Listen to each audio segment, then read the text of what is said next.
ଜଗନ୍ନାଥଙ୍କ ମାଉସୀ ମା କିଏ? କ'ଣ ରହିଛି ମାଉସୀ ମାଙ୍କର ଭାବ ବିହୋଳ କାହାଣୀ? ଜଗନ୍ନାଥଙ୍କର ମାଉସୀ ମା କିଏ? କାହିଁକି ଜଗନ୍ନାଥଙ୍କୁ ଏତେ ଭଲ ଲାଗେ ପୋଡ଼ପିଠା? ଆସନ୍ତୁ ଜାଣିବା ସବୁ ସତ କାହାଣୀ।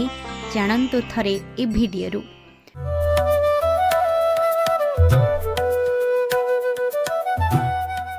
ସ୍ୱୟଂ ଲୀଳାମୟ ନିଜେ ଭିନ୍ନ ଭିନ୍ନ ଯୁଗରେ ଭିନ୍ନ ଲୀଳା ରଚନା କରିଥାନ୍ତି। ପ୍ରତ୍ୟେକ ଲୀଳା ମଧ୍ୟରେ ମାତୃଲୀଳାକୁ ଗୁରୁତ୍ୱ ଦେଇଥାନ୍ତି। ଜଗନ୍ନାଥ ସଂସାରକୁ ଚଳାନ୍ତି ସତ, କିନ୍ତୁ ମାଙ୍କ ନିକଟରେ ସବୁବେଳେ ହାରିଥାନ୍ତି। ଯେତେବେଳେ ପ୍ରଥମେ ମନ୍ଦିର ନିର୍ମାଣ କାର୍ଯ୍ୟ ସମାପନ ହେଲା, ସେହି ସମୟରେ ମହାପ୍ରଭୁ ଶ୍ରୀ ବିଷ୍ଣୁ କହିଲେ, ହେ ମହାରାଜ ଇନ୍ଦ୍ରଦ୍ୟୁମ୍ନ, ଆପଣଙ୍କ ସହାୟତାରେ ମୋର ମନ୍ଦିର ନିର୍ମାଣ କାର୍ଯ୍ୟ ସମାପନ ହୋଇଗଲା। ତୁମେ ମନ୍ଦିର ନିର୍ମାଣରେ ସାହାଯ୍ୟ କରିଛ, ତୁମେ ଏବେ ମୋତେ ଯେକୌଣସି ବର ମାଗ।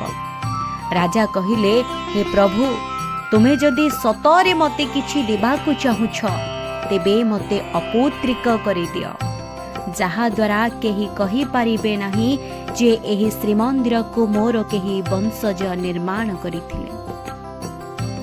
ତେବେ ମୋତେ ଆଉ ଗୋଟିଏ କଥା ଦିଅନ୍ତୁ, କାଳକ୍ରମେ ଯଦି ମନ୍ଦିରର କୌଣସି କ୍ଷତି ହୋଇଯାଏ, ତେବେ ଆପଣ ମନ୍ଦିରକୁ ଛାଡ଼ି କେଉଁ ଆଡ଼େ ଯିବେ ନାହିଁ। ଏକଥା ଶୁଣି ଈଶ୍ୱର ତଥାସ୍ତୁ କରିଲେ। ସେହି ସ୍ଥାନରେ କିଛି ଦୂରରେ ରାଣୀ ଗୁଣ୍ଡିଚା ମଧ୍ୟ ଛିଡ଼ା ହୋଇଥାନ୍ତି। ରାଣୀ କିନ୍ତୁ ମନ ଭିତରେ ଅନେକ ଦୁଃଖ କରୁଥାନ୍ତି, ଆଉ ସେ ଦୁଃଖକୁ ଚାପିବାକୁ ଚେଷ୍ଟା କରୁଥାନ୍ତି। କାହିଁକି ନା କୌଣସି ସ୍ତ୍ରୀ କେବେ ଅପୁତ୍ରିକ ହେବାକୁ ଚାହେଁ ନାହିଁ। ମହାପ୍ରଭୁ ତ ଅନ୍ତର୍ଯ୍ୟାମୀ, ସେ କେମିତି ରାଣୀଙ୍କର ଦୁଃଖ ବା ଜାଣିପାରିବେ ନାହିଁ। ସେହି ସମୟରେ ଜଗନ୍ନାଥ ଗୁଣ୍ଡିଚାଙ୍କ ନିକଟକୁ ଆସିଲେ ଆଉ କହିଲେ, ମା, ତୁ ମନ ଦୁଃଖ କରନା, ମୁଁ ଅଛି ପରା ତୋର ପୁଅ। ତୋ ଭାବେନି ମୁଁ ତୋର ମନ ରଖିବାକୁ କହୁଛି ବୋଲି। ପ୍ରତ୍ୟେକ ବର୍ଷ ଆଷାଢ଼ ମାସର ଦ୍ୱିତୀୟ ତିଥିରେ ମୋର ଭବ୍ୟ ରଥଯାତ୍ରା ଅନୁଷ୍ଠିତ ହେବ। ସେହି ରଥରେ ବସି ମୁଁ ତୋ କୋଳକୁ ଯିବି। ଏହି ରଥଯାତ୍ରାକୁ ଦେବତା, ଦାନବ, ଗନ୍ଧର୍ବ ସମସ୍ତ 56 କୋଟି ଜୀବ ଦେଖିବାକୁ ବ୍ୟାକୁଳ ହୋଇ ଉଠିବେ। ଜଗତ ଜାଣିବ ଯେ ତୁ ମୋ ମା, ମୁଁ ତୋର ପୁଅ ବୋଲି।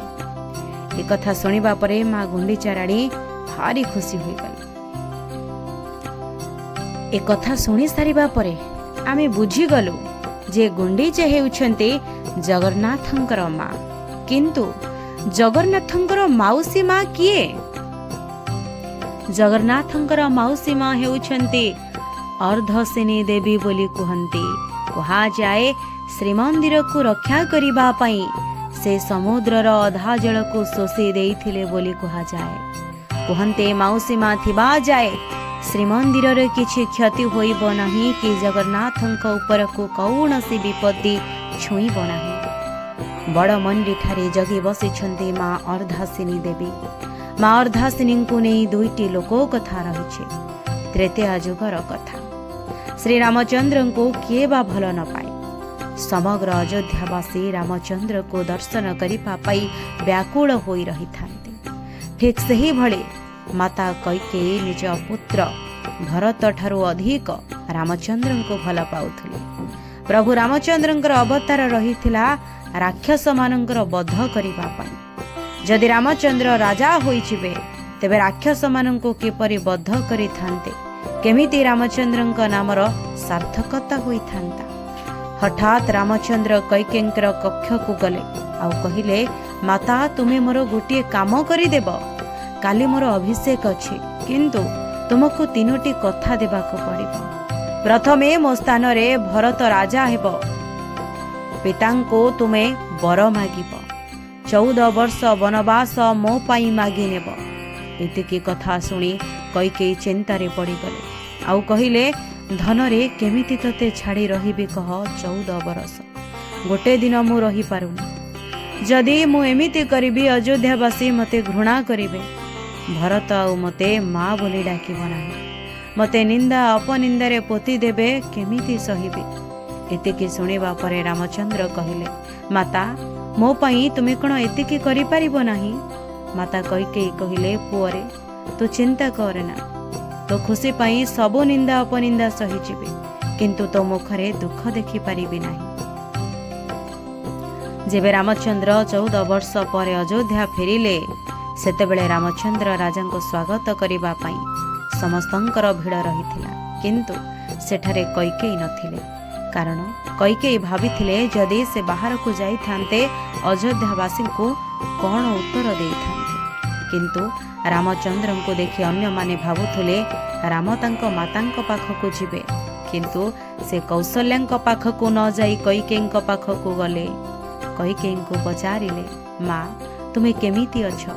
ମା କିନ୍ତୁ କହିଲେ, ଆଉ କେମିତି ଥିବିରେ ପୁଅ, ତୁ ଗଲା ପରେ ମୋ ମୁହଁକୁ କେହି ଚାହୁଁନାହାନ୍ତି। ଏକଥା ଶୁଣିବା ପରେ ରାମଚନ୍ଦ୍ର କହିଲେ, ମାତା ତୁମେ ଚିନ୍ତା କର ନାହିଁ, ମୁଁ ତୁମକୁ କଳି ଯୁଗରେ ମୋ ମାର ପରିଚୟ ଦେବି। ଦ୍ୱାପର ଯୁଗର କଥା ଟିକେ ଶୁଣ। ଶ୍ରୀକୃଷ୍ଣଙ୍କର ପ୍ରେମରେ ଅନ୍ଧ ହୋଇଥିଲେ ମାତା ଯଶୋଦା। ମା ପୁଅ ଏ ସମ୍ପର୍କ ସାରା ଦୁନିଆ ଜାଣିଛି। ମା କେମିତି ଶାସନ କରୁଥିଲା ପୁଅକୁ ସେ କଥା ବି ଜାଣିଛି। ମା ଅନେକ ଅଳିଆ ଆବର୍ଜନା ପକାଉଥାଏ, ଆଉ ପୁଅ ଯେତେ ଅଳିଆ କରୁଥାଏ ତା ପାଦ ଧୂଳିକୁ ନେଇ ସେତେ ସଫା କରୁଥାଏ। ସେପଟେ କିନ୍ତୁ ଶହ ଶହ ଦେବଗଣ ଶ୍ରୀକୃଷ୍ଣଙ୍କର ସେହି ପାଦ ଧୂଳି ଟିକିଏ ପାଇବା ପାଇଁ ବ୍ୟାକୁଳ ହେଉଥାନ୍ତି, କିନ୍ତୁ ମାତା ଯଶୋଦା ତାକୁ ଅଳିଆ ଭାବି ସଫା କରୁଥାନ୍ତି। ସମୟ ଆସିଲା, ଶ୍ରୀକୃଷ୍ଣଙ୍କୁ ଗୋପପୁର ଛାଡ଼ି ଦ୍ୱାରିକା ଯିବାକୁ ପଡ଼ିଲା। ଆଉ ସେଠାକୁ ଯିବା ମାତ୍ରେ କୃଷ୍ଣ ଏକ ଯଜ୍ଞର ଆୟୋଜନ କରିଲେ। ଦେବଲୋକଙ୍କୁ ମଧ୍ୟ ନିମନ୍ତ୍ରଣ କରାଗଲା। ସମସ୍ତେ ସେଠାକୁ ଯିବାକୁ ପ୍ରସ୍ତୁତ ହୋଇଲେ, କିନ୍ତୁ ଗୋପପୁରକୁ ନିମନ୍ତ୍ରଣ ଗଲା ନାହିଁ। ଦେବକୀ ମନା କରିଦେଲେ। କିନ୍ତୁ ଏତିକି ବେଳେ ନାରଦ ଯାଇ ଗୋପପୁରରେ ପହଞ୍ଚିଗଲେ ମାତା ଯଶୋଦା ନନ୍ଦରାଜାଙ୍କ ନିକଟରେ। କହିଲେ, ମାତା ଆପଣଙ୍କୁ କ'ଣ ଆପଣଙ୍କ ପୁତ୍ର ନିମନ୍ତ୍ରଣ ପଠାଇ ନାହାନ୍ତି? ଏତେ ବଡ଼ ଯଜ୍ଞ ଆୟୋଜନ କରୁଛନ୍ତି। ମାତା ଯଶୋଦାଙ୍କ ମନ ଭିତରେ ତ ଭାରି କଷ୍ଟ ହେଉଥିଲା, ଆଉ ଭାବୁଥିଲେ ମୋ କାହ୍ନା କ'ଣ ମୋତେ ଭୁଲିଗଲା। କିନ୍ତୁ ନାରଦଙ୍କୁ ଉତ୍ତର ଦେଉଥାନ୍ତି, ପୁତ୍ର ଯଜ୍ଞ କରୁଛି, ସେ କ'ଣ ପିତାମାତାକୁ ନିମନ୍ତ୍ରଣ କରିବ? ଆମେ ଯିବୁ। ଏମିତି କହି ମାତା ପିତା ବାହାରି ଗଲେ ଦ୍ୱାରିକା। ସେଠାକୁ ଯାଇ ପହଞ୍ଚିଗଲେ। ସେଠାରେ କିନ୍ତୁ ଦେବକୀ ଭିତରକୁ ପ୍ରବେଶ କରିବା ପାଇଁ ମନା କରିଦେଲେ, ଆଉ କହିଲେ ଭିତରକୁ ଯିବାର ଅଛି, ସେ ରାସ୍ତା ଏବେ ବନ୍ଦ ଅଛି। ଏତିକି ବେଳେ ମାତା ଯଶୋଦା କହିଲେ, ଆମ ପୁଅ ପାଖକୁ ଯିବାର କ'ଣ ଆମର ଅଧିକାର ନାହିଁ? ଏତିକି ବେଳେ ଦେବଗଣ କିନ୍ତୁ ରହିଥାନ୍ତି, ଆଉ କହୁଥିଲେ, ଆପଣ ଉଭୟ ମାତା, ତେଣୁ ଡାକନ୍ତୁ କୃଷ୍ଣଙ୍କୁ। ଯାହା ଡାକ ଶୁଣି ପ୍ରଥମେ ଆସିଯିବେ ଶ୍ରୀକୃଷ୍ଣ, ସେ ହେଉଛନ୍ତି ତାଙ୍କ ପୁତ୍ର। ପ୍ରଥମେ ଦେବକୀ ଡାକିଲେ, ଭିନ୍ନ ଭିନ୍ନ ନାମରେ ଡାକୁଥାନ୍ତି, କିନ୍ତୁ କୃଷ୍ଣ ଆସିଲେ ନାହିଁ, ସେମିତି ଯଜ୍ଞ ନିକଟରେ ବସିଥାନ୍ତି।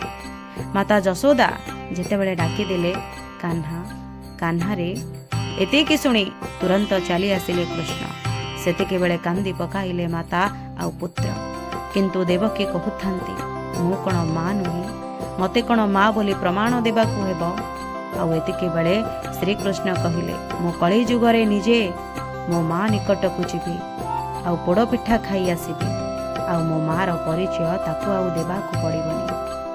ସେବେଠାରୁ ଏ ନୀତିକାନ୍ତି ଚାଲି ଆସିଛି ମାଉସୀ ମା ପୋଡ଼ପିଠା ଖିଆର ପର୍ବ। ଏ ଥିଲା ମାଉସୀ ମା ଓ ପୋଡ଼ପିଠା କାହାଣୀ। ଆପଣଙ୍କୁ ଯଦି ଭଲ ଲାଗିଥାଏ ତେବେ ନିଶ୍ଚିତ ରୂପରେ ଏ ଭିଡ଼ିଓକୁ ସେୟାର କରିବେ, ଲାଇକ୍ କରିବେ। Bureau report, Odisha info.